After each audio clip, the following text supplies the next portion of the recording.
Hiles ont envoyé la fille malade et Chauve se marier comme une blague. Mais c'était tout ce qu'il voulait.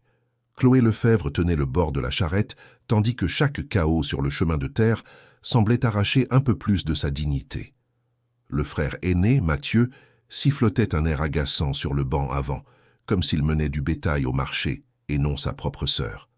C'est alors qu'il se retourna avec ce sourire cruel qu'elle connaissait si bien et dit à haute voix, pour qu'elle entende chaque mot. « Tu sais, Chloé, je n'arrive toujours pas à croire que le vieux Bastien ait accepté. Un homme avec autant d'argent, accepté de t'épouser comme ça. Papa a fait une sacrée affaire. » Elle ne répondit pas. Elle avait appris depuis longtemps qu'avec Mathieu, cela ne servait à rien. Elle serra seulement un peu plus fort la petite valise qu'elle portait sur ses genoux, sentant le tissu usé sous ses doigts. Dedans, il y avait tout ce qu'elle possédait désormais. 3 robes simples, une brosse à dents, des médicaments et la photo de grand-mère Ginette, la seule personne qu'il avait vraiment aimée. La charrette cahota de nouveau et Chloé dut retenir le foulard qui couvrait sa tête. Pas par vanité. Depuis des mois, la vanité était partie en même temps que ses cheveux, arrachés par la chimiothérapie. Le foulard était pour épargner aux autres la gêne de la regarder. « Cet homme doit vraiment être désespéré », continua Mathieu en crachant sur le côté. « Moche comme il est, avec cette marque violette sur tout le visage. Au moins, vous allez bien ensemble. La chauve et le marqué. Sacré couple parfait. » Chloé ferma les yeux. Ce n'était pas la première fois qu'elle entendait cela. Depuis qu'elle était revenue du centre hospitalier, 3 mois plus tôt, avec le diagnostic et sans ses cheveux, les choses avaient changé. Sa mère avait cessé de la regarder. Son père s'était mis à parler à voix basse avec son frère aîné.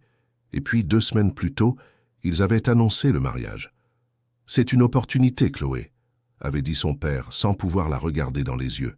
« Bastien Beaumont est un homme riche. Il a le plus grand domaine de la région.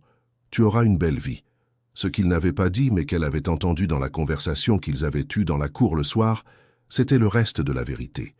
Que Bastien Beaumont avait payé une dot généreuse, que la famille avait besoin de l'argent, et qu'ils espéraient, qu'ils comptaient même, qu'elle ne vive pas très longtemps. Ainsi, ils garderaient l'argent et le fermier serait libéré de son engagement en quelques mois.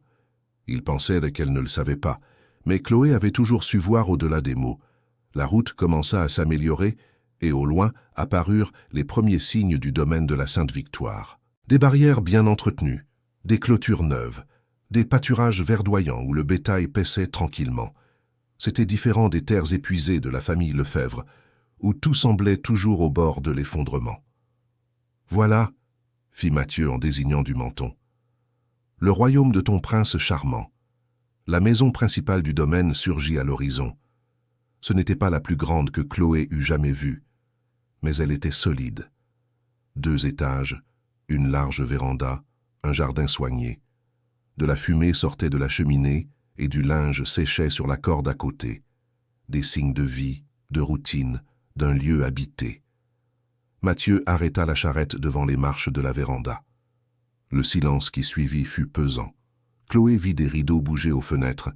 Quelqu'un observait, sans doute en train d'examiner la marchandise qui arrivait. « Tu peux descendre, » dit Mathieu sans faire mine de l'aider. « Je vais chercher ta dot, je veux dire ton fiancé. » Elle descendit seule, sentant ses jambes flageoler après des heures dans la charrette. La robe beige qu'elle portait était froissée et poussiéreuse. Ce n'était pas ce qu'une mariée aurait dû porter, mais il n'y avait pas d'argent pour plus. Et sincèrement, qu'importait. La porte de la maison s'ouvrit, un homme sortit. Grand, les épaules larges, il portait un pantalon de travail et une chemise marron simple. Il avait une casquette qui ombrageait une partie de son visage.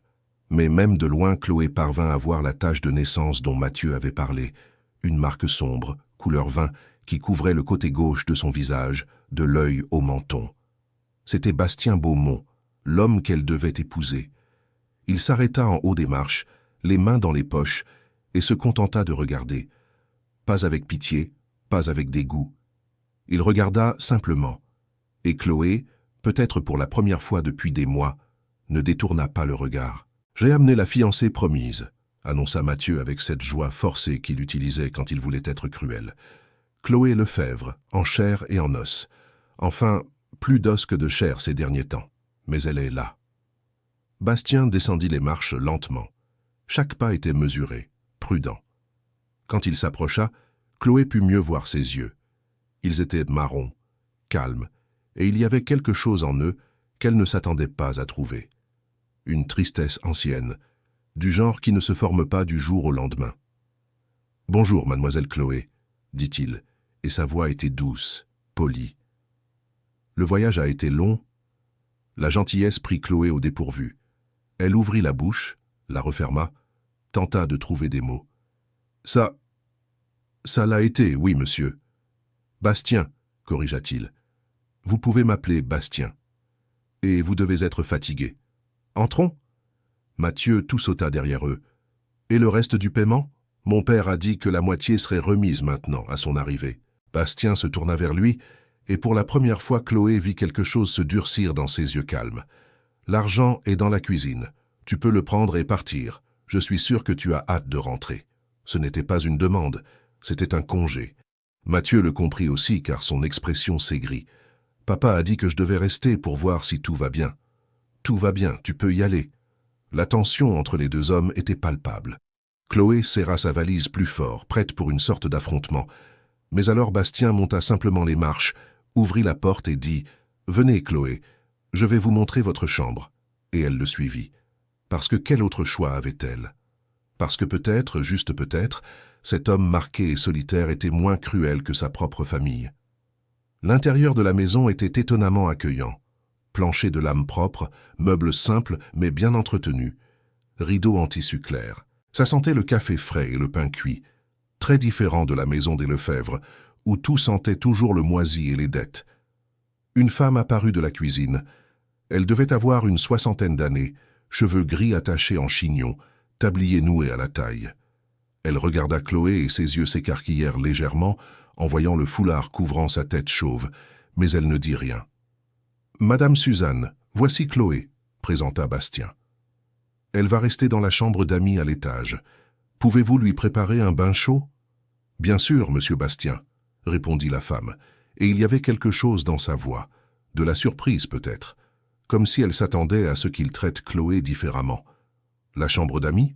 demanda Chloé, confuse. « Mais je pensais... »« Vous pensiez que vous resteriez dans ma chambre », compléta Bastien, et pour la première fois, il esquissa quelque chose qui pourrait être un sourire. « Nous sommes adultes, Chloé.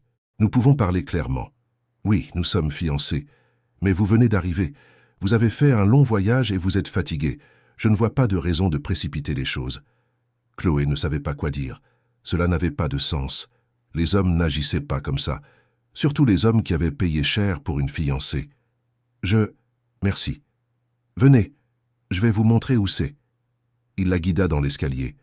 Le bois gémissait doucement sous leurs pieds. Dans le couloir du 2e étage, il y avait 3 portes. Bastien ouvrit celle du milieu. La chambre était simple mais propre. Un lit double avec un couvre-lit en patchwork, une armoire en bois foncé, une commode avec miroir et une chaise près de la fenêtre. La fenêtre donnait sur l'arrière de la propriété, où Chloé pouvait voir les écuries, et plus loin, les champs s'étendant à perte de vue. « Madame Suzanne va apporter de l'eau chaude pour la cuvette », expliqua Bastien en montrant la commode. « Ou si vous préférez, il y a une baignoire dans la salle de bain au bout du couloir. Le dîner est à 7 heures. Vous pouvez vous reposer jusque-là si vous voulez. » Il allait sortir quand Chloé l'appela. « Bastien ?» Il s'arrêta, se retourna. « Pourquoi êtes-vous gentil avec moi ?» La question est sortie avant qu'elle ne puisse y réfléchir. Mais elle devait savoir. Elle devait comprendre. Bastien resta silencieux un long moment. Puis il dit, de cette voix calme, « Parce que je ne vois pas de raison pour que ce ne soit pas le cas. Maintenant, reposez-vous, Chloé. » Et il sortit, refermant doucement la porte derrière lui. Chloé resta immobile au milieu de la chambre, la valise toujours serrée contre sa poitrine. Puis, lentement, elle alla jusqu'au lit et s'assit. Les ressorts grincèrent. C'était confortable. Bien plus que le matelas fin qu'elle avait chez elle. Elle regarda par la fenêtre, les champs dorés par le soleil de l'après-midi. Elle pensa à son père comptant l'argent qu'il avait reçu. Elle pensa à sa mère qui n'était pas venue lui dire au revoir. Elle pensa à Mathieu riant sur la route. Et puis, pour la première fois depuis des mois, Chloé laissa les larmes couler. Pas de tristesse, pas exactement. mais d'une fatigue profonde, du genre qui dépasse le corps, une fatigue d'être jetable, d'être un problème, d'être toléré plutôt qu'aimé. Quand Madame Suzanne frappa à la porte une demi-heure plus tard avec des seaux d'eau chaude, elle trouva Chloé encore assise sur le lit, regardant par la fenêtre. « Je t'ai apporté de quoi te laver, ma chérie, » dit la femme, sa voix plus douce maintenant. « Et j'ai aussi apporté une tisane. Ça aide à calmer. »« Merci, Madame Suzanne. » La femme plus âgée posa les seaux par terre, puis s'approcha et posa une main sur l'épaule de Chloé. « Je sais que tu dois être perdue, peut-être effrayée. Mais Bastien est un homme bien, meilleur que beaucoup d'autres. Tu verras ça avec le temps. »« Tout le monde dit ça de quelqu'un, » répondit Chloé, la voix fatiguée. « Mais en général, ça signifie que la personne a un gros défaut, qu'elle compense en étant polie. » Madame Suzanne soupira. « Je ne vais pas mentir en disant que sa vie a été facile. Ça n'a pas été le cas. Cette marque sur son visage, les gens jugent, ils parlent. Mais il a construit tout ça. » Elle fit un geste vers la chambre, vers la maison, de ses propres mains. Il travaille dur. Il traite bien ceux qui travaillent pour lui. Et il n'a jamais, jamais été cruel. « Pourquoi a-t-il accepté de m'épouser, alors ?» demanda Chloé en se tournant pour regarder la femme. « Il a de l'argent, il a des terres. Il aurait pu choisir n'importe qui. »« N'importe qui ?» répéta Madame Suzanne, et il y avait quelque chose d'amer dans sa voix. « Tu crois que les jeunes filles font la queue pour épouser un homme marqué, Chloé? Tu crois que les familles bien placées l'accepteraient comme gendre? Son argent est bon, mais son visage les repousse. Ça a toujours été comme ça. Alors je suis ce qu'il lui reste, et il est ce qu'il me reste. Ou vous êtes tous les deux la chance que vous n'avez jamais eue, corrigea Madame Suzanne. Ça dépend de comment on voit les choses. » La femme sortit après cela, laissant Chloé avec ses pensées et l'eau chaude qui refroidissait lentement dans la bassine. Chloé se lava lentement, prenant soin de sa peau sensible du cuir chevelu. Sans les cheveux, tout semblait plus exposé, plus vulnérable. Elle évitait les miroirs en général, mais là, seule dans la chambre, elle mit de côté son foulard et se regarda. Le reflet montrait une femme maigre, avec des yeux creux, des pommettes saillantes, la tête parfaitement lisse, quelques marques là où les poils tentèrent de pousser, mais n'y parvenaient pas à cause du traitement. Elle ne se reconnaissait plus. La Chloé d'avant, celle qui avait des cheveux longs et des joues pleines, semblait avoir existé dans une autre vie. Chers auditeurs, si vous appréciez l'histoire, profitez-en pour laisser un like et surtout vous abonner à la chaîne. Ça aide beaucoup ceux qui débutent. Maintenant, continuons. Elle enfila une des robes propres qu'elle avait apportées, la bleue marine qui était moins usée que les autres. Elle remit le foulard sur sa tête, s'assurant que chaque fil inexistant soit couvert. À 7h moins 10, elle descendit l'escalier. Des voix venèrent de la cuisine. Bastien discutait avec Madame Suzanne de quelque chose en rapport avec les chevaux. Chloé s'arrêta sur le seuil de la porte, ne sachant pas si elle devait entrer ou attendre d'être remarquée. Bastien la vit en premier. Il se leva immédiatement. « Chloé, entrez, je vous en prie. Le dîner est presque prêt. » La table de la cuisine était grande, en bois massif, avec 6 chaises autour. Bastien en désigna une à côté de la tête de table. Il s'assit lui-même au bout. Madame Suzanne servait les plats, poulet rôti, riz, haricots, salade de tomates et un pain qui dégageait encore de la vapeur. C'était de la vraie nourriture. Pas les restes réchauffés qu'elle mangeait chez elle, pas les repas rapides du centre hospitalier, de la cuisine faite avec soin, avec du temps. Madame Suzanne est la meilleure cuisinière du département, commenta Bastien en prenant un morceau de pain. Elle travaille ici depuis que j'ai acheté le domaine, il y a 8 ans. Vous exagérez, dit la femme, mais elle souriait. Je vais vous laisser dîner. J'ai du linge à décrocher du fil avant la rosée. Ils restèrent seuls. Chloé regarda l'assiette pleine devant elle. Son estomac gargouilla doucement, traître. Vous pouvez manger à votre aise, dit Bastien. Ne vous gênez pas. Elle mangea lentement au début, essayant de garder contenance. Mais la nourriture était trop bonne, et cela faisait longtemps qu'elle ne s'était pas alimentée correctement. Bientôt, elle mangea avec plus d'appétit, et Bastien ne fit aucun commentaire. Il mangea aussi, dans un silence confortable. Ce fut à la fin du repas qu'il parla enfin. « Chloé, il faut que tu comprennes certaines choses. Je sais que cette situation est étrange. Je sais que tu ne me connais pas. Et je sais que ta famille avait probablement ses propres raisons pour accepter cet accord. » Elle se tendit. Ils savaient? Savaient-ils leur plan? Mais je veux que tu saches qu'ici tu n'es pas un fardeau. Tu n'es pas une plaisanterie. Tu es une personne qui mérite du respect. Et c'est ce que tu recevras tant que tu seras sous mon toit. Pour combien de temps? Demanda Chloé, la voix plus dure qu'elle ne l'aurait voulu. Tant que je serai vivante? Tout le monde sait que ça ne devrait pas être très long. Bastien la regarda droit dans les yeux. Tout le monde sait où tout le monde s'attend. La question la désarma. Quelle est la différence? Toute la différence du monde, répondit-il. Les gens s'attendent à beaucoup de choses. Ils s'attendent à ce que je sois de mauvaise humeur parce que j'ai une tache de naissance sur le visage. Ils s'attendent à ce que je sois solitaire parce que personne ne me veut. Ils s'attendent à ce que je sois amer. Mais savoir ce qu'une personne est vraiment, ça vient du regard, de la connaissance, pas de l'attente. Chloé sentit quelque chose se serrer dans sa poitrine. Cet homme, cet étranger marqué que sa famille utilisait comme une plaisanterie, lui donnait plus de dignité en une soirée que sa propre famille ne lui en avait donné en des mois. « Je ne sais pas combien de temps il me reste, » dit-elle, la voix plus basse maintenant. « Les médecins disent que le traitement fonctionne, mais ils disent aussi que ça peut revenir. Que ça revient généralement, alors je vis dans un entre-deux. Pas en train de mourir, mais pas vraiment vivante non plus. Je comprends. Tu comprends vraiment ?» Bastien resta silencieux un moment, puis il leva la main et toucha son propre visage, là où la tache de naissance s'étendait. « Je suis né comme ça. Ma mère a failli m'abandonner quand elle m'a vu. Mon père ne me regardait jamais droit. J'ai grandi en entendant que c'était une punition, que c'était la marque du démon, que ma mère avait dû faire quelque chose de mal pendant sa grossesse. J'ai passé toute ma vie à ne pas mourir, mais pas vraiment vivant non plus. » Chloé sentit des larmes piquer ses yeux. « Comment tu fais pour tenir? »« Je travaille. Je construis des choses. Je crée des routines. Et j'ai appris que l'opinion des autres n'a pas besoin d'être ma vérité, » fit-il une pause. « Mais je ne vais pas mentir. C'est solitaire parfois. Très solitaire. C'est pour ça que tu as accepté de m'épouser.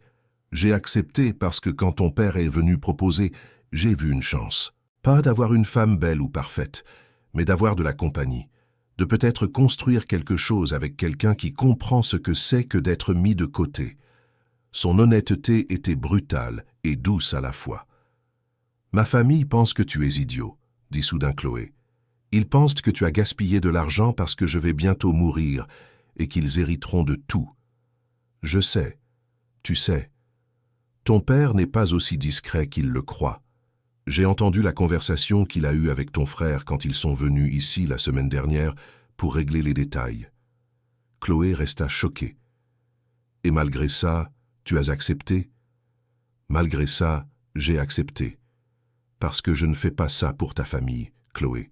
Je le fais pour toi et pour moi. » Il se leva, prit les assiettes et les porta à l'évier. « Demain matin, je vais m'occuper des chevaux.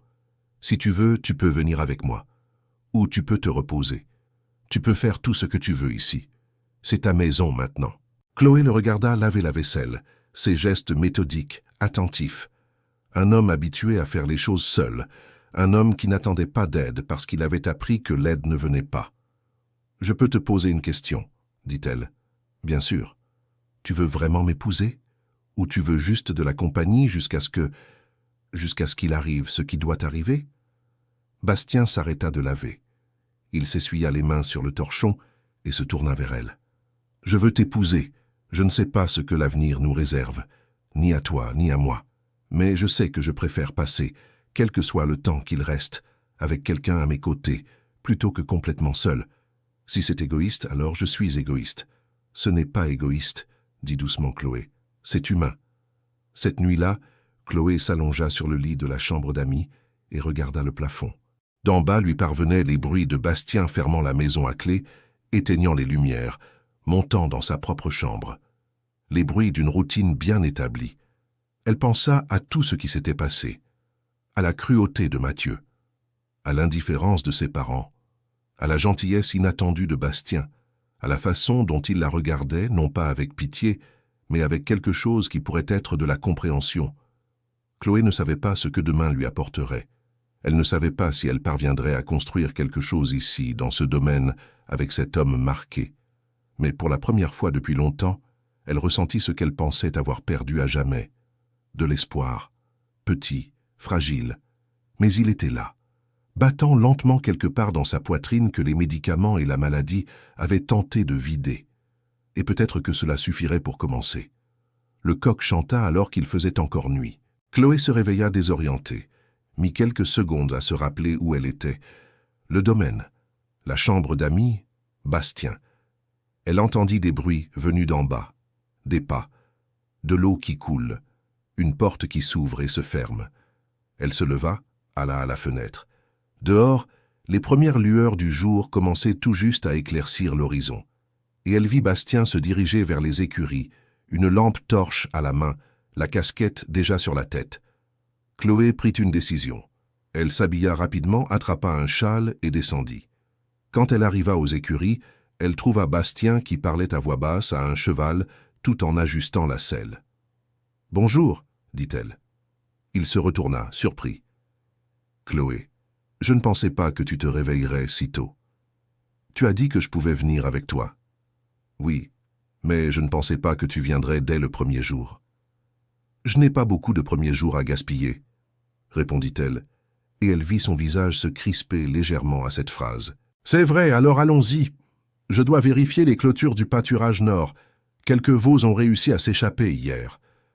Il sella un autre cheval pour elle, un bay doux nommé Caramel. Chloé monta avec difficulté. Cela faisait des années qu'elle n'était pas montée à cheval, du temps où la famille Lefebvre avait encore des animaux.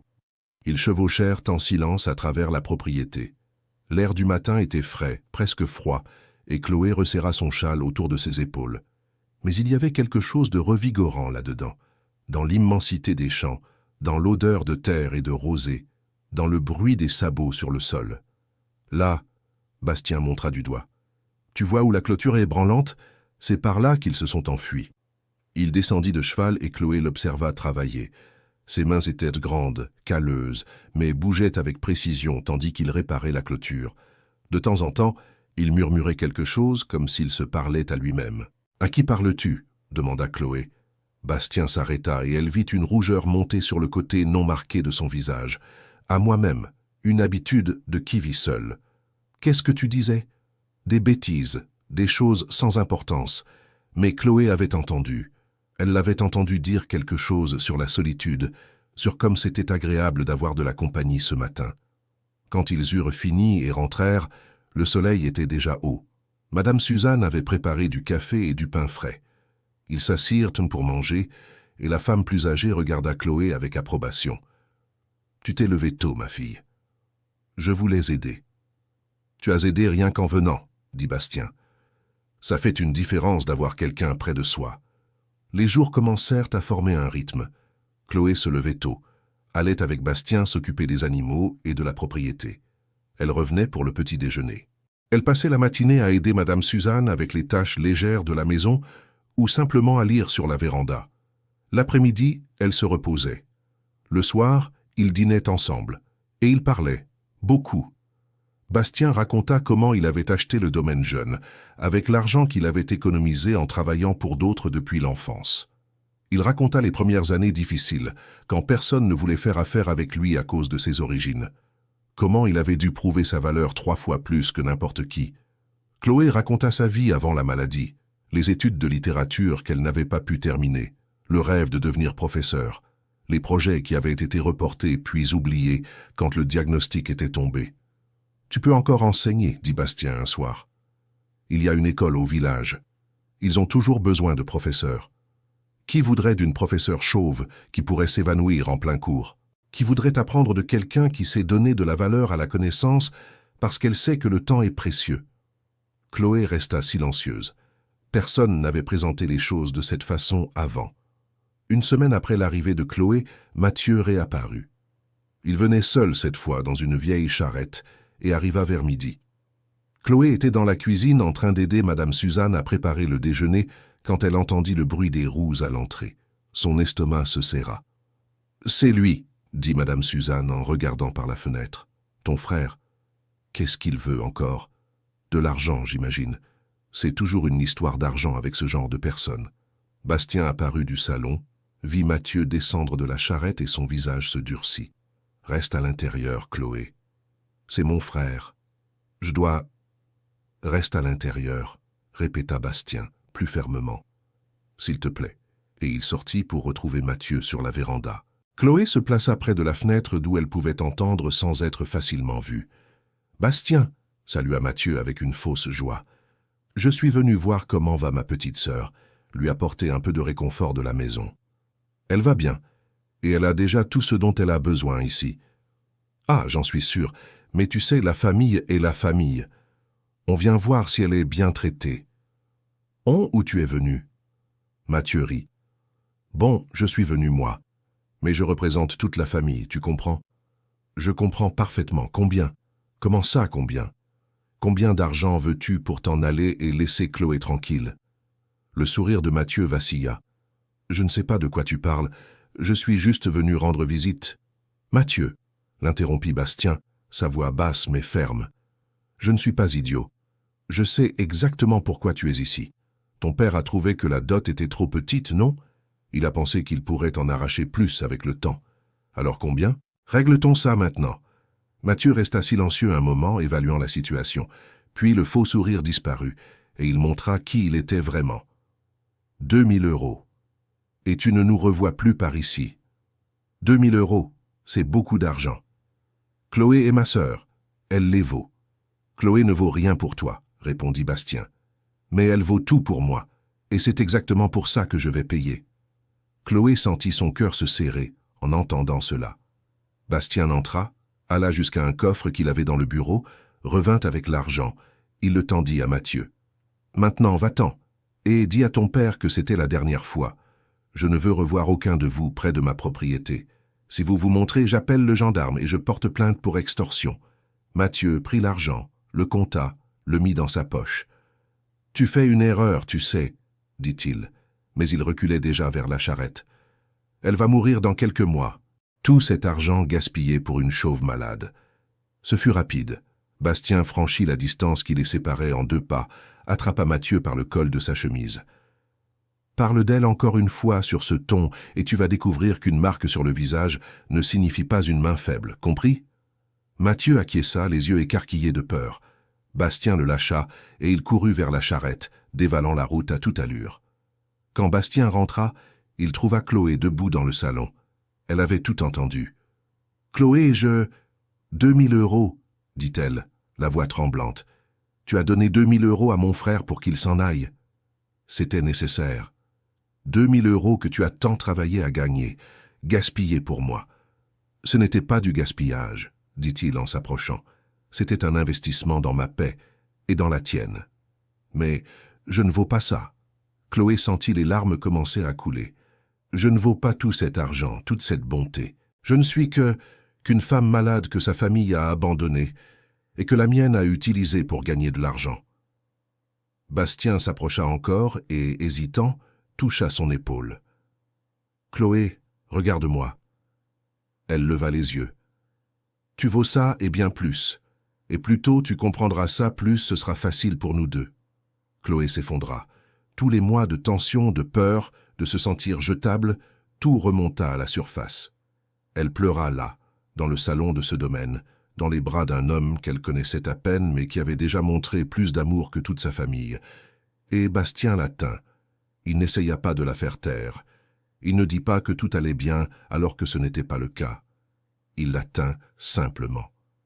Quand elle se calma, il dit doucement « Je vais préparer une tisane et on va parler d'une chose. » Ils s'assirent dans la cuisine. Madame Suzanne s'était discrètement retirée à l'arrière. La tisane était chaude et sucrée. « J'ai une proposition à te faire, » commença Bastien. « Tu n'as pas besoin de répondre tout de suite. Tu peux réfléchir. Quoi donc? On va se marier, pour de vrai, officiellement, la semaine prochaine si tu acceptes. » Chloé faillit renverser sa tasse. « Quoi? Réfléchis bien, » continua-t-il. « Si on est officiellement marié, ta famille n'a plus aucun droit légal sur toi. Ils ne peuvent pas venir ici faire des exigences. Ils ne peuvent pas te reprendre. Et tu es protégé. Mais c'est juste pratique, une protection ?» Bastien resta silencieux un moment. Ce serait un mensonge de dire que c'est seulement pratique. « Je t'apprécie, Chloé. J'aime t'avoir ici. J'aime me réveiller en sachant que je ne suis pas seul. J'aime discuter le soir. J'aime te voir t'occuper des chevaux le matin. Il marqua une pause. Ce n'est pas de l'amour. Pas encore. Mais ça pourrait le devenir. Avec le temps. Si toi aussi tu le veux. Chloé sentit son cœur battre plus vite. Je ne sais pas quoi dire. Dis que tu vas réfléchir. C'est tout ce que je demande. Elle réfléchit longuement. Cette nuit-là, allongée dans la chambre d'amis, Chloé évalua ses options. Elle pouvait rester là comme elle était, dans une sorte de flou. Elle pouvait retourner dans sa famille pour redevenir un fardeau, ou elle pouvait faire un pas en avant vers quelque chose qui pourrait devenir réel. Le lendemain matin, elle trouva Bastien à l'écurie comme d'habitude. « J'accepte, dit-elle. On va se marier. » Le sourire qui s'épanouit sur son visage fut petit mais sincère. « Alors allons-y. Il y a une mairie au village. On peut y aller cet après-midi pour préparer les documents. » Et c'est ainsi que Chloé Lefebvre se retrouva 4 jours plus tard, vêtue d'une simple robe blanche que Madame Suzanne avait cousue à la hâte, debout à la mairie du village, à côté de Bastien Beaumont. L'officier de la mairie était un petit monsieur aux lunettes épaisses, qui leva à peine les yeux des papiers. Madame Suzanne était présente comme témoin, avec le vétérinaire de la région, le docteur Pascal, un monsieur noir aux cheveux gris qui connaissait Bastien depuis des années. « Aucun empêchement ?» demanda l'officier d'un air ennuyé. « Non », répondirent Chloé et Bastien ensemble. « Bastien Beaumont, acceptez-vous Chloé Lefebvre comme épouse ?»« Je l'accepte. » Chloé Lefebvre, acceptez-vous Bastien Beaumont comme époux ? Chloé regarda l'homme à ses côtés, la marque qui couvrait la moitié de son visage, ses yeux doux, ses mains calleuses qui travaillaient tant. Et elle dit « Je l'accepte. Alors, je vous déclare mari et femme.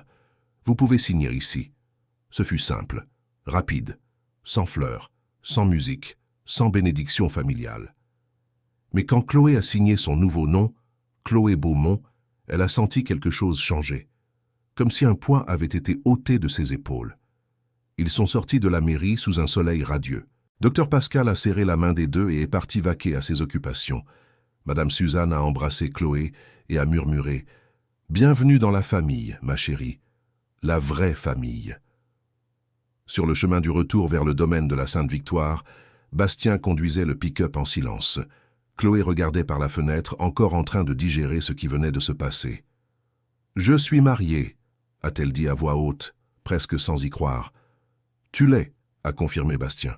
« Comment tu te sens ?»« Je ne sais pas, bizarre, plus légère peut-être. »« C'est parce que maintenant tu as le choix, » a-t-il dit. « Avant, les choses t'arrivaient.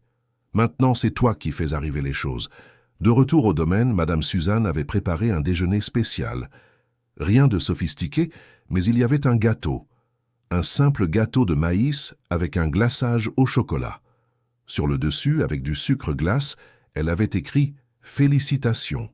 Ils ont mangé tous les trois, en parlant et en riant de vieilles histoires. Ce fut la célébration la plus modeste qui soit, mais aussi la plus sincère. Le soir, quand vint l'heure de dormir, Chloé s'est arrêtée dans le couloir entre sa chambre et celle de Bastien. Il a remarqué son hésitation. « Ta chambre reste la tienne », a-t-il dit doucement. « À ton rythme, Chloé. Pas de pression. »« Merci », a-t-elle dit, et elle était vraiment reconnaissante. Mais cette nuit-là, allongée seule dans le lit d'amis pour la dernière fois, parce qu'elle avait décidé que le lendemain, elle déménagerait ses quelques affaires dans sa chambre à lui, non parce qu'elle y était obligée, mais parce qu'elle le voulait. Chloé a pensé à comment la vie pouvait surprendre. 2 semaines plus tôt, elle était chez ses parents, invisible et jetable. Maintenant, elle était une épouse. Elle avait un nouveau nom, un endroit qu'elle pouvait appeler le sien. Ce n'était pas encore une fin heureuse. C'était trop tôt pour ça. Mais c'était un début. Et parfois, un début était tout ce dont une personne avait besoin pour croire que l'impossible pouvait devenir réel. Cher auditeur, si vous aimez l'histoire, n'hésitez pas à laisser un like et surtout à vous abonner à la chaîne. Cela aide beaucoup ceux qui débutent. Maintenant, continuons. Les premiers mois de mariage ont apporté une routine que Chloé n'aurait jamais imaginée possible. Elle se levait avec Bastien avant le lever du soleil. Ils prenaient le café ensemble dans la cuisine encore silencieuse, puis allaient s'occuper des animaux. Bastien lui apprenait tout sur le domaine, sur les chevaux, sur le bétail. Chloé apprenait vite, et elle y trouvait du plaisir. du plaisir à être utile, à avoir un but. Mais tout n'était pas simple. Certains jours, la maladie rappelait sa présence. Des jours où Chloé se réveillait avec des nausées, le corps endolori, une fatigue qui semblait venir des os. Ces jours-là, Bastien n'exigeait rien. Il lui apportait juste le petit déjeuner dans la chambre, s'assurait qu'elle prenne ses médicaments et partait travailler. Au début, Chloé se sentait coupable ces jours-là, comme si elle manquait à ses responsabilités. Mais Bastien disait toujours la même chose. « Tu mènes une bataille chaque jour, Chloé. Certains jours, la bataille est plus dure. Tu n'as pas à t'en vouloir pour ça. » 3 mois après le mariage, vint le moment de la consultation de suivi au centre hospitalier. Chloé était nerveuse. Les résultats des analyses diraient si le traitement fonctionnait toujours ou si le problème était revenu. Bastien a insisté pour l'accompagner. Ils sont partis à l'aube. Le voyage jusqu'à Paris durerait 4 heures. Chloé a passé tout le trajet les mains entrelacées sur les genoux, serrant les doigts jusqu'à ce qu'ils deviennent blancs. « Tout ira bien », disait Bastien de temps en temps. « Tu n'en sais rien. »« Non, mais je choisis d'y croire quand même. » Le centre hospitalier était immense, froid, impersonnel. Tout ce dont Chloé se souvenait et qu'elle détestait. Des couloirs qui sentèrent le désinfectant, des lumières fluorescentes, des gens en blouse blanche marchant à la hâte. La médecin qui suivait Chloé était Dr Élise, une femme d'une 50aine d'années, les cheveux noirs attachés en queue de cheval, des lunettes à monture rouge. Elle salua Chloé avec familiarité et regarda Bastien avec curiosité. « Voici mon mari, Bastien », présenta Chloé, encore surprise par le mot « mari » dans sa bouche. « Enchantée », la doctoresse lui serra la main. « Chloé m'a parlé de vous. Elle vous a parlé. Lors de la dernière consultation, il y a 3 mois, elle a dit qu'elle allait se marier. J'avoue avoir été surprise vu son état à l'époque, mais je vois que les choses ont changé. C'était vrai. Chloé avait pris du poids. Pas beaucoup, mais assez pour que son visage ne paraisse plus aussi creusé. Elle avait plus de couleur sur la peau. Elle semblait, sinon en bonne santé, du moins plus vivante. « Passons aux examens, alors », dit le docteur Élise en ouvrant le dossier. « Les résultats des analyses de sang sont arrivés hier. » Chloé retint son souffle. Bastien trouva sa main et la serra. La doctoresse étudia les papiers pendant un temps qui parut une éternité. Puis elle regarda Chloé et sourit. « Vous êtes toujours en rémission. Les marqueurs sont stables. Certains même meilleurs qu'il y a 3 mois. Quoi que vous fassiez, Chloé, continuez. » Le soulagement fut si grand que Chloé sentit ses jambes flageoler. Bastien la retint par le coude, la maintenant debout. « Vous êtes sûre ?» demanda-t-elle, ayant besoin d'entendre à nouveau. « Absolument. Évidemment, nous allons maintenir le suivi. Consultation tous les 3 mois, examen régulier. Mais pour l'instant, vous allez bien. Très bien, même. » Sur le chemin du retour, Chloé pleura. Non pas de tristesse, mais d'un soulagement si profond qu'il devait sortir d'une manière ou d'une autre. Bastien la laissa faire. Il conduisait simplement, une main sur le volant, l'autre tenant la sienne. « Allons fêter ça », dit-il, quand elle se calma. « Fêter comment ? Il y a un restaurant sur la route, à 50 km d'ici. Ils font la meilleure cuisine maison de la région. On va s'arrêter, manger quelque chose de spécial. » Et ils s'arrêtèrent. Le restaurant était simple, une maison reconvertie avec des tables en bois et des rideaux à fleurs. Mais la nourriture était vraiment bonne. Poulet fermier, manioc frit, salade de betterave. Pendant qu'ils mangeaient, Chloé observa son mari. Les vêtements simples, la casquette toujours sur la tête, la marque qu'il n'essayait plus de cacher autant depuis qu'ils s'étaient mariés. Elle pensa à comment il avait changé sa vie, comment il l'avait sauvée, non seulement en lui donnant un toit, mais en lui donnant de la dignité. « À quoi tu penses ?» demanda Bastien, la voyant le regarder. « À ma chance. La chance d'avoir une famille qui t'a vendu à un inconnu ? La chance que cet inconnu soit toi. » Son sourire fut petit, mais atteignit ses yeux. De retour au domaine, la vie reprit son rythme. Mais quelque chose avait changé chez Chloé. La nouvelle qu'elle allait bien, qu'elle pouvait avoir du temps, la fit commencer à penser à l'avenir différemment, ne comptant plus les jours qu'elle pourrait perdre, mais planifiant les jours qu'elle pourrait gagner. C'est alors qu'elle rencontra Madame Odette. C'était un jeudi après-midi, lorsque la femme apparut au domaine. Elle devait avoir environ 65 ans, les cheveux complètement blancs noués en chignon, un corps petit mais ferme. Elle venait à pied sur la route, portant un panier. Chloé était sur la véranda et vit la femme s'approcher. Elle se leva et alla à sa rencontre. « Bonjour », salua Chloé. « Puis-je vous aider ?» La femme l'étudia de ses yeux vifs qui ne perdaient aucun détail. Elle remarqua le foulard que Chloé portait encore pour couvrir sa tête, la maigreur, la pâleur. Mais elle ne fit aucun commentaire. « Je suis Odette. J'habite la ferme voisine, à 3 kilomètres à l'est. Je viens apporter des œufs pour Madame Suzanne. Elle me les a demandés au marché la semaine dernière. »« Ah, bien sûr. Entrez, je vous en prie.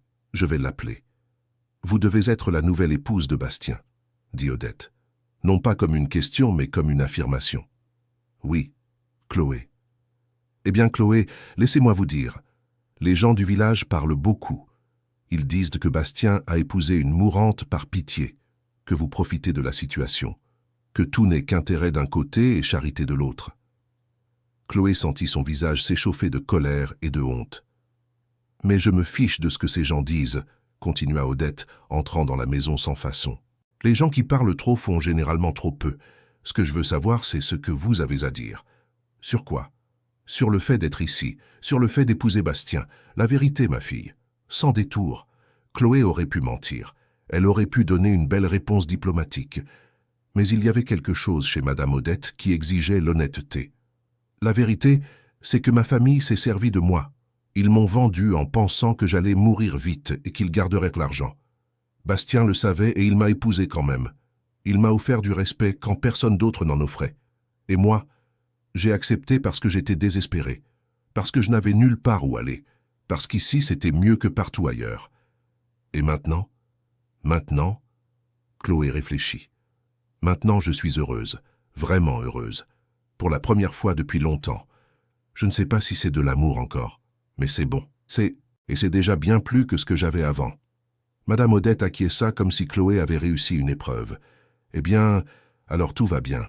Si tu as besoin de quoi que ce soit, ma ferme est juste là. Je vis seule depuis que mon mari est parti, il y a 5 ans. Je sais ce qu'est la solitude. Je sais ce qu'est le jugement. Et je sais reconnaître la vérité quand je l'entends. » À partir de ce jour-là, Madame Odette devint une présence fréquente. Elle venait chaque semaine, apportant parfois des œufs, parfois des légumes, apportant toujours des histoires. Elle racontait le temps où elle était jeune, comment elle avait rencontré son mari, les difficultés d'élever 4 enfants sur une petite ferme. Et Chloé écoutait, absorbait chaque mot, parce que Madame Odette n'avait pas pitié d'elle. Elle la traitait comme une égale, comme quelqu'un qui avait de la valeur au-delà de la maladie. Ce fut Madame Odette qui la première commenta ses cheveux. « Ils commencent à repousser, » dit-elle un après-midi en ajustant le foulard de Chloé. « J'ai vu des petites pointes là, sur la nuque. » Chloé porta la main à sa tête. « Sérieusement ? Sérieusement ? Fin encore, mais ils viennent. Ton corps guérit, ma fille. » Ce soir-là, Chloé resta longtemps devant le miroir de la salle de bain. Elle retira lentement le foulard et examina sa tête. Madame Odette avait raison. Il y avait une fine ombre de poils qui commençait à pousser. Ce n'était pas beaucoup, mais c'était quelque chose. Quand Bastien passa dans le couloir, elle l'appela. « Viens voir. » Il entra dans la salle de bain, la vit sans le foulard, et ses yeux s'écarquillèrent légèrement. « Il repousse, » dit-elle en touchant sa tête. Les cheveux reviennent. Bastien s'approcha, tendit la main hésitante. Chloé acquiesça. Il toucha doucement son cuir chevelu, sentant les poils fins. « Il repousse vraiment, » dit-il, et il y avait de l'émotion dans sa voix. « Tu vas mieux, Chloé ?»« Je vais mieux, » confirma-t-elle. Et pour la première fois, elle dit sans réserve, « Je vais mieux. » Mais la paix ne dure jamais aussi longtemps qu'on le voudrait. Une semaine plus tard, une lettre arriva. Le facteur la remit en personne, et Chloé reconnut immédiatement l'écriture sur l'enveloppe. C'était de sa mère. Son cœur s'accéléra. En 6 mois, pas un mot de la famille, et maintenant, une lettre. Elle l'ouvrit les mains tremblantes. La lettre était courte, écrite de l'écriture petite et serrée de sa mère. « Chloé, ton père est très malade. Les médecins disent qu'il n'en a plus pour longtemps. Il veut te voir avant de partir. S'il te plaît, viens. Laisse la rancune de côté et viens voir ton père une dernière fois. Ta mère. » Chloé lut et relut. Elle ressentit des émotions contradictoires. Colère envers la famille qui l'avait abandonnée, culpabilité de ressentir de la colère, doute que ce soit vrai ou un autre plan pour obtenir de l'argent. Elle montra la lettre à Bastien ce soir-là. « Qu'est-ce que tu veux faire ?» demanda-t-il après avoir lu. « Je ne sais pas. Une partie de moi veut y aller. Même après tout, c'est mon père. Mais une autre partie n'y croit pas. Elle pense que c'est un mensonge pour me faire revenir, pour essayer d'obtenir plus d'argent de toi. Et si c'est vrai, tu vas regretter de ne pas y être allé. »« Je ne sais pas, » admit-elle. « Alors allons découvrir, » dit Bastien. « Demain, nous allons au village. Nous appelons chez toi, nous confirmons si c'est vrai. Ensuite, tu décides. » Le lendemain matin, ils allèrent à l'épicerie du village qui avait un téléphone. Chloé appela chez ses parents. Sa mère répondit « Maman, c'est moi. J'ai reçu ta lettre. »« Chloé, Dieu merci. Tu viens ? Avant ça, j'ai besoin de savoir. Est-ce que c'est vrai ? Le père est vraiment malade ?» Il y eut une pause, puis la mère dit, et il y avait un véritable épuisement dans sa voix. « Oui, ma fille, le cœur. Il a eu une crise il y a 2 semaines. Il est à la maison maintenant, mais les médecins ont dit que c'était une question de temps. Il n'arrête pas de te réclamer. » Chloé sentit une oppression dans la poitrine. « Je vais y réfléchir. »« Chloé, s'il te plaît, c'est ton père. Et moi, je suis sa fille, la fille qu'il a vendue. Je vais y réfléchir. » Elle raccrocha avant que la mère puisse répondre. Elle retourna là où Bastien l'attendait sur le banc de la place. « On dirait que c'est vrai, » dit-elle en s'asseyant à côté de lui. « Ma mère était différente, fatiguée, effrayée peut-être. Tu veux y aller ? Je ne sais pas si je veux. Mais je crois que j'en ai besoin. Pas pour eux, pour moi, pour pouvoir avancer sans ce poids. Alors on y va. Tu viendrais avec moi ? Jusqu'au bout du monde s'il le fallait, répondit simplement Bastien. 2 jours plus tard, ils prirent la camionnette et firent le voyage jusqu'à la propriété des Lefebvre. Chloé n'y était pas allée depuis le jour où Mathieu l'avait emmenée dans la charrette. Cela semblait une vie entière. La maison était en pire état que Chloé ne s'en souvenait. La peinture écaillée, le jardin à l'abandon, le toit avec des tuiles cassées, des signes évidents d'une famille en déclin. La mère ouvrit la porte avant qu'il ne frappe. Elle avait l'air d'avoir vieilli de 10 ans, les yeux creux, les cheveux plus gris, les épaules voûtées. « Chloé, » dit-elle, et pour la première fois depuis longtemps, il y avait de l'émotion dans sa voix. « Maman, voici mon mari, Bastien. » La mère regarda Bastien, la marque sur son visage, mais ne fit aucun commentaire désobligeant. Elle se contenta de hocher la tête. « Il est dans la chambre. Tu veux monter ?» Chloé monta les escaliers qui craquaient sous ses pieds. Le couloir sentait le moisi et les médicaments.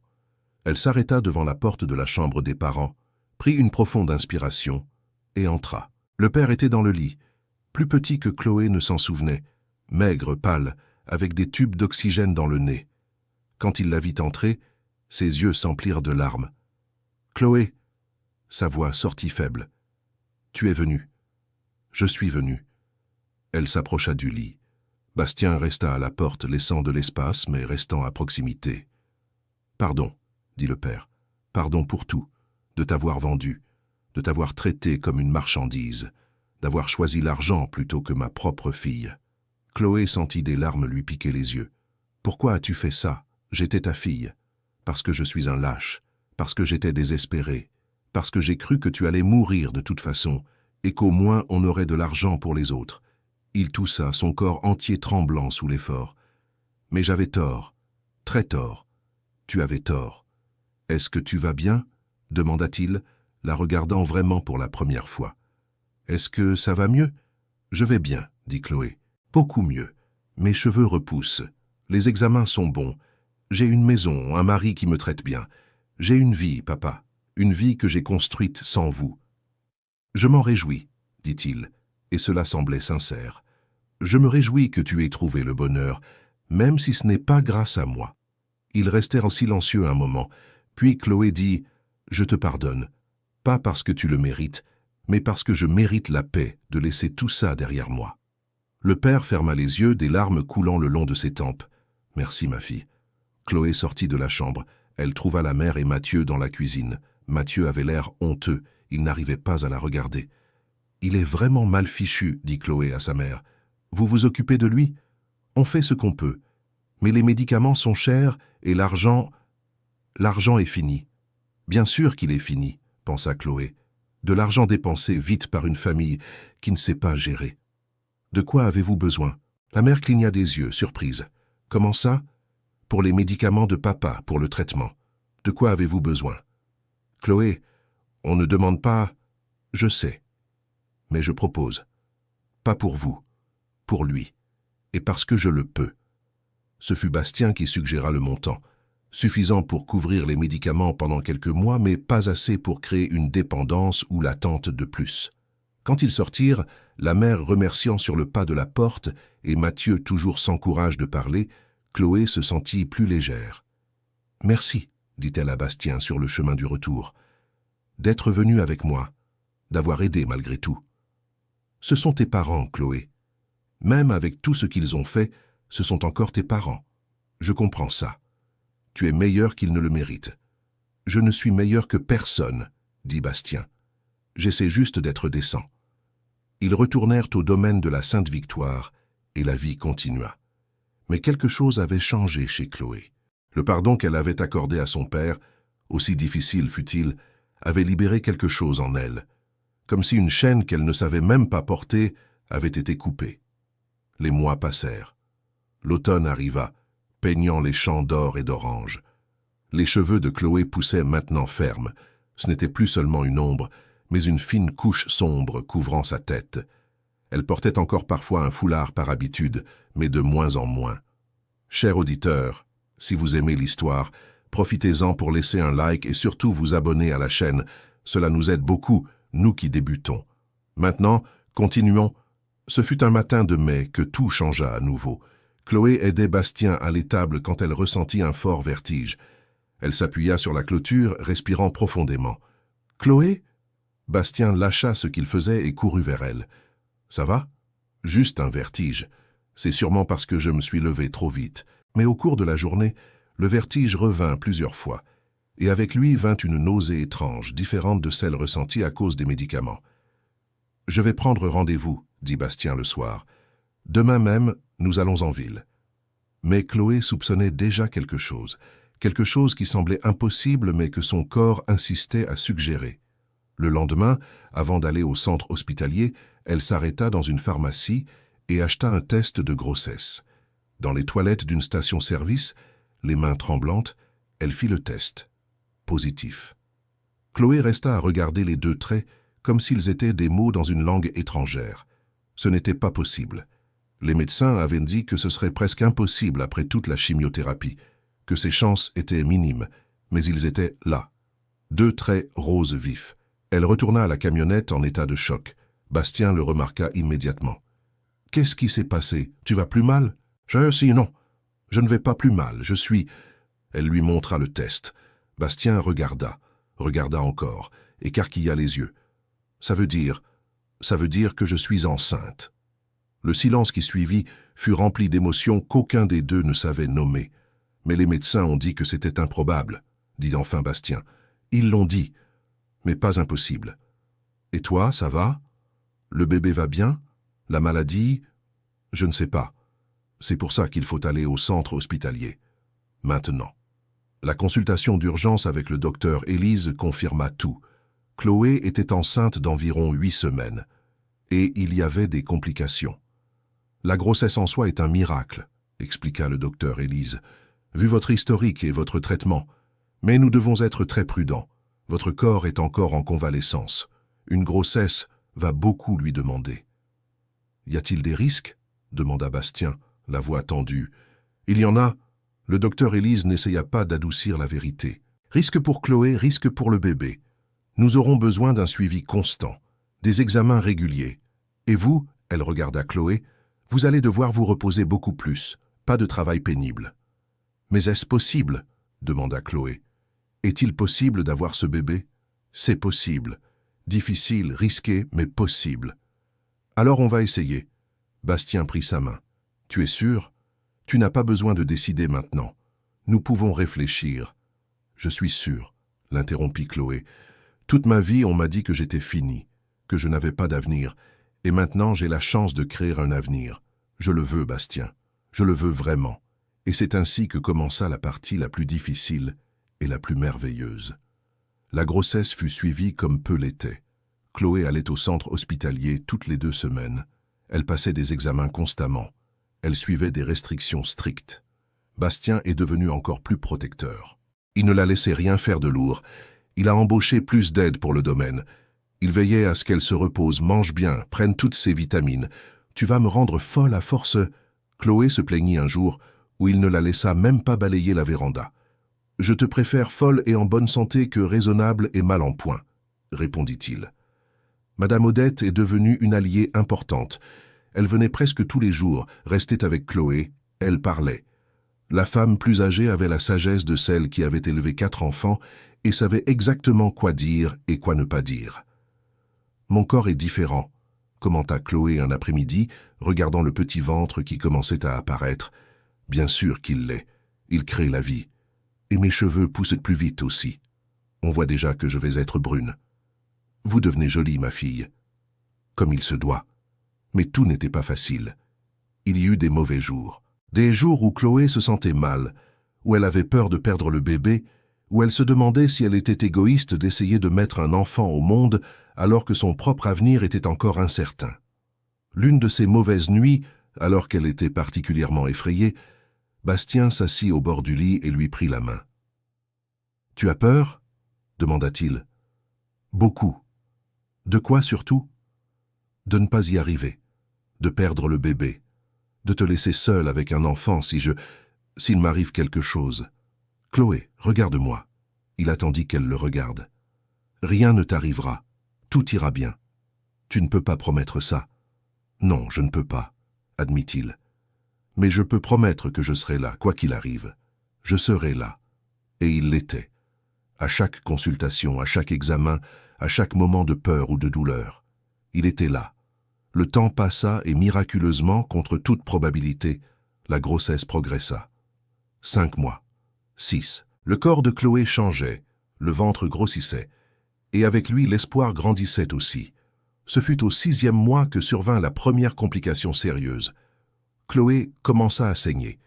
Ils se rendirent en urgence au centre hospitalier, où elle fut hospitalisée 3 jours. Bastien ne la quitta pas d'une semelle. « Le bébé va bien », assura le docteur Élise après tous les examens. « Mais tu dois rester au repos absolu, Chloé. Absolu. Rien de se lever, aucun effort, jusqu'à la fin de la grossesse. » De retour au domaine, Bastien transforma leur chambre. Il apporta tout ce dont Chloé pouvait avoir besoin près du lit. Livres, radio, travaux manuels. Madame Suzanne apportait les repas. Madame Odette venait tenir compagnie. Et Bastien, chaque soir, s'asseyait au bord du lit et parlait au ventre de Chloé. « Salut, petite ou petite », commençait-il toujours ainsi. Aujourd'hui, les chevaux étaient agités. Je crois qu'ils sentent la pluie. Ta mère va bien. Elle se repose comme les médecins l'ont ordonné. Et moi, j'ai hâte de te connaître. Chloé écoutait en silence, des larmes coulant sur son visage, parce que là se trouvait un homme qui n'était même pas encore le père biologique certain, car il n'avait jamais fait de test, il n'en avait jamais eu besoin. Le bébé était à eux quoi qu'il arrive, mais qui aimait déjà cet enfant de toute son âme. Les jours s'étiraient quand on est cloué au lit. Mais Chloé trouva des moyens de passer le temps. Elle lisait beaucoup, elle tricotait de petits vêtements pour le bébé, elle écrivait. Elle découvrit qu'elle avait du talent pour mettre ses pensées sur le papier et elle commença à écrire sur son parcours, sur la maladie, sur le rejet, sur le fait de trouver l'amour là où elle s'y attendait le moins. « Ça devient bon », commenta Madame Odette après avoir lu quelques pages. « Tu devrais penser à faire quelque chose avec ce matériau. » « Comme quoi ? Je ne sais pas. Publier peut-être, ou enseigner. Tu as toujours voulu être professeur, non ?» L'idée germa dans la tête de Chloé. Peut-être après la naissance du bébé. Peut-être pourrait-elle transformer la douleur en but. Le 7e mois apporta une autre frayeur. Des contractions prématurées, course au centre hospitalier, médicaments pour arrêter le travail, 3 jours d'hospitalisation supplémentaire. « Je ne sais pas si je vais tenir le coup », confia Chloé à Mathieu lors d'une de ses nuits au centre hospitalier. « Chaque jour est une frayeur. Chaque jour, j'ai peur de perdre notre bébé. Mais chaque jour qui passe est un jour de plus près de tenir cet enfant dans tes bras, répondit Mathieu. Concentre-toi là-dessus, sur la rencontre, pas sur le chemin. Le 8e mois fut plus calme. Chloé était énorme maintenant, son ventre occupant tout l'espace disponible. Elle arrivait à peine à se retourner dans le lit toute seule. Mais le bébé était actif, donnant des coups de pied constamment, lui rappelant qu'il était là, vivant, en train de lutter. « Il sera têtu », commentait Chloé, quand les coups étaient particulièrement forts.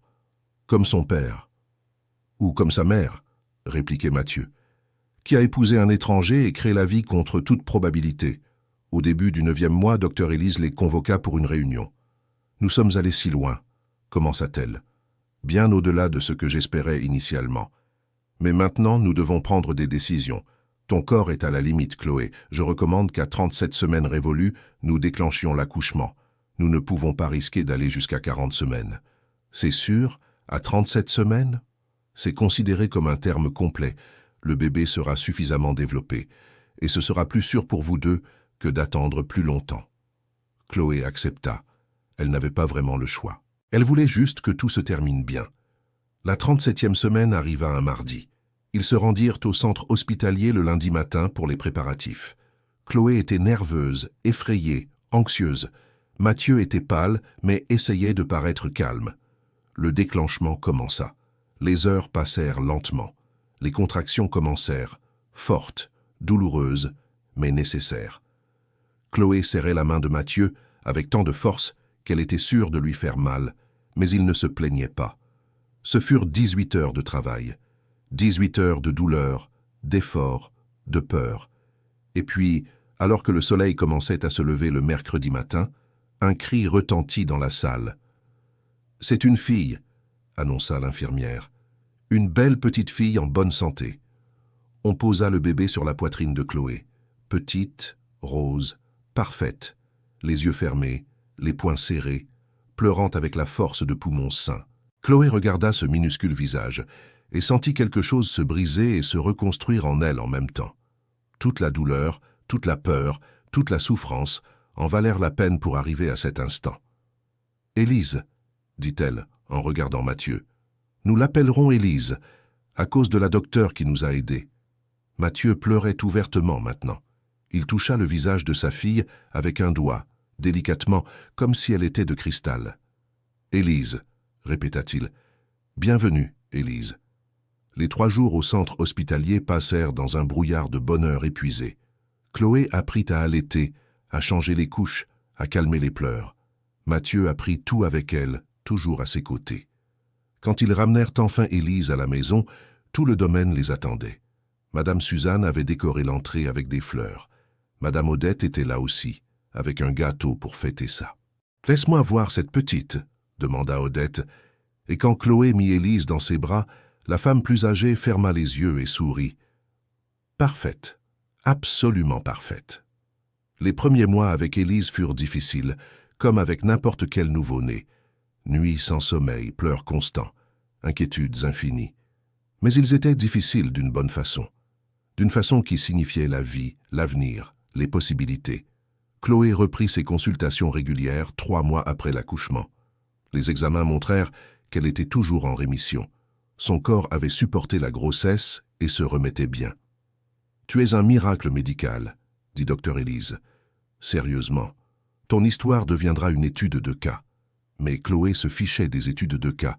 Ce qui comptait, c'était sa fille qui dormait dans ses bras, son mari qui l'aimait même quand elle était chauve et malade, la vie qu'elle avait construite sur le rejet et la douleur. Élise grandit vite comme le font les enfants. À 6 mois, elle s'asseyait déjà. À 1 an, elle commença à faire ses premiers pas, toujours entourée d'amour, de terre sous ses pieds nus, de chevaux et de ciel ouvert. Entre-temps, Chloé avait enfin fait quelque chose des écrits qu'elle produisait. Avec l'aide de Madame Odette, qui avait une amie journaliste à Paris, elle réussit à publier son histoire dans un magazine. Petit, à diffusion locale, mais c'était un début. La réponse fut inattendue. Des lettres commencèrent à arriver.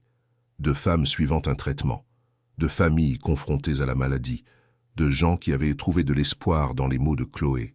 « Tu devrais écrire davantage », suggéra Bastien un soir, après avoir lu quelques-unes des lettres. « Tu devrais peut-être en faire un livre. » « Un livre entier?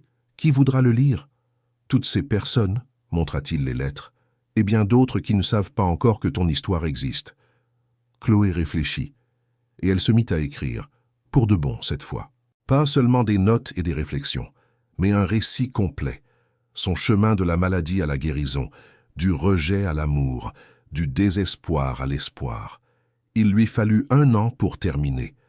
Entre les soins à Élise, la maison, et l'aide au domaine quand elle le pouvait, les mots étaient écrits dans de petits moments volés çà et là.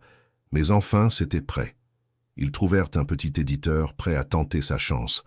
Le livre fut publié en édition modeste. Du vide au miracle en était le titre. Et la couverture montrait un champ doré avec un seul cheval. Les ventes commencèrent lentement. Mais le bouche à oreille fonctionna. Bientôt, il fut épuisé. 2e édition, 3e. Des invitations à donner des conférences dans des centres hospitaliers, dans des groupes de soutien.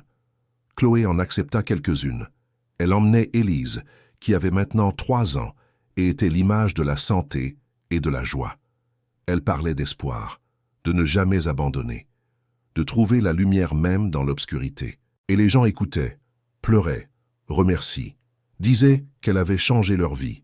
Mais pour Chloé, le vrai changement avait eu lieu avant. Il était arrivé le jour où elle était descendue d'une charrette, sans cheveux et sans espoir, et qu'un homme marqué avait décidé de la traiter avec dignité. Bastien n'avait jamais cherché le crédit. Il n'avait jamais voulu d'attention. Il continuait à travailler au domaine, à s'occuper des animaux, à être la base silencieuse sur laquelle tout était construit. « Tu devrais être sur scène avec moi », dit Chloé après l'une des conférences. « Ton histoire est aussi importante que la mienne. »« Mon histoire, c'est toi », répondit-il simplement. Cela a toujours été. Les années passèrent comme elles passent quand on vit pleinement. Élise grandit forte et curieuse. Elle commença à fréquenter la petite école du village, se fit des amis. Elle montait à cheval presque aussi bien que son père à 7 ans. Chloé continua d'écrire. 2 autres livres. Plus de conférences. Mais elle revenait toujours au domaine, à l'endroit qui l'avait sauvée. Madame Odette vieillissait aussi. À 75 ans, elle était plus lente, mais pas moins active. Elle continuait à rendre visite, maintenant pour jouer avec Élise, pour raconter des histoires d'autrefois. « Tu sais, » dit-elle à Chloé un de ces après-midi, « quand je t'ai rencontré, j'ai cru que tu ne tiendrais pas 6 mois. J'ai cru que Bastien se préparait à te perdre. Mais tu m'as prouvé le contraire. Tu as prouvé à tout le monde qu'ils avaient tort. » « Je n'avais pas le choix, » répondit Chloé. « Je devais vivre. Pour moi, pour Élise, pour Bastien. » « Si, tu avais le choix. Tu aurais pu abandonner. Beaucoup de gens abandonnent. Mais toi, tu as choisi de te battre. Chaque jour, tu choisis de te battre. Et ça fait la différence, ma fille. Ça fait toute la différence. » Le père de Chloé décéda quand Élise avait 5 ans. Sa mère appela pour annoncer la nouvelle. Chloé ressentit de la tristesse, mais pas la tristesse dévastatrice qu'elle aurait pu éprouver, parce qu'elle avait déjà fait la paix avant. Elle avait déjà pardonné. Ils allèrent aux funérailles, Bastien, Chloé et Élise. Mathieu était là, plus vieux, l'air fatigué. Il essaya de parler à Chloé, mais les mots lui manquèrent. « Pardon », fut tout ce qu'il parvint à dire. « Je sais », répondit Chloé. Et c'était vrai. Elle savait. Et elle avait choisi d'avancer quand même. La mère resta veuve et seule. Mathieu s'était marié et vivait loin. Chloé commença à lui rendre visite 1 fois par mois. Non par obligation, mais parce que c'était la bonne chose à faire. Parce que le pardon n'était pas oublié, mais choisir de ne pas laisser le passé empoisonner le présent. À 10 ans, Élise demanda pour la première fois à propos de la maladie de sa mère. « Maman, est-ce que c'est vrai que tu as failli mourir avant ma naissance ?» Chloé aurait pu mentir, elle aurait pu adoucir la vérité. Mais elle a choisi l'honnêteté. « C'est vrai, oui. Et tu avais peur ?»« Très peur. Mais tu n'es pas morte. »« Non, je ne suis pas morte. Je me suis battue. Et je continue de me battre chaque jour. C'est pour ça que tu vas au centre hospitalier de temps en temps. Oui, pour que les médecins vérifient si je vais bien. Et tu sais quoi? Je vais toujours bien. » Élise serra sa mère très fort. « Tant mieux, parce que je t'aime. Je t'aime aussi, mon amour. Beaucoup. Chloé continuait en rémission. Année après année, les examens revenaient propres. 5 ans, 10 ans, 15. Statistiquement, dit docteur Élise lors d'une consultation, tu es guérie, il n'y a aucun signe de retour de la maladie, il n'y a pas de marqueurs inquiétants. Tu as gagné, Chloé. Guérie. Le mot sonna étrange. Chloé avait passé tellement de temps à se définir par la maladie que l'idée de ne plus la voir était presque désorientante.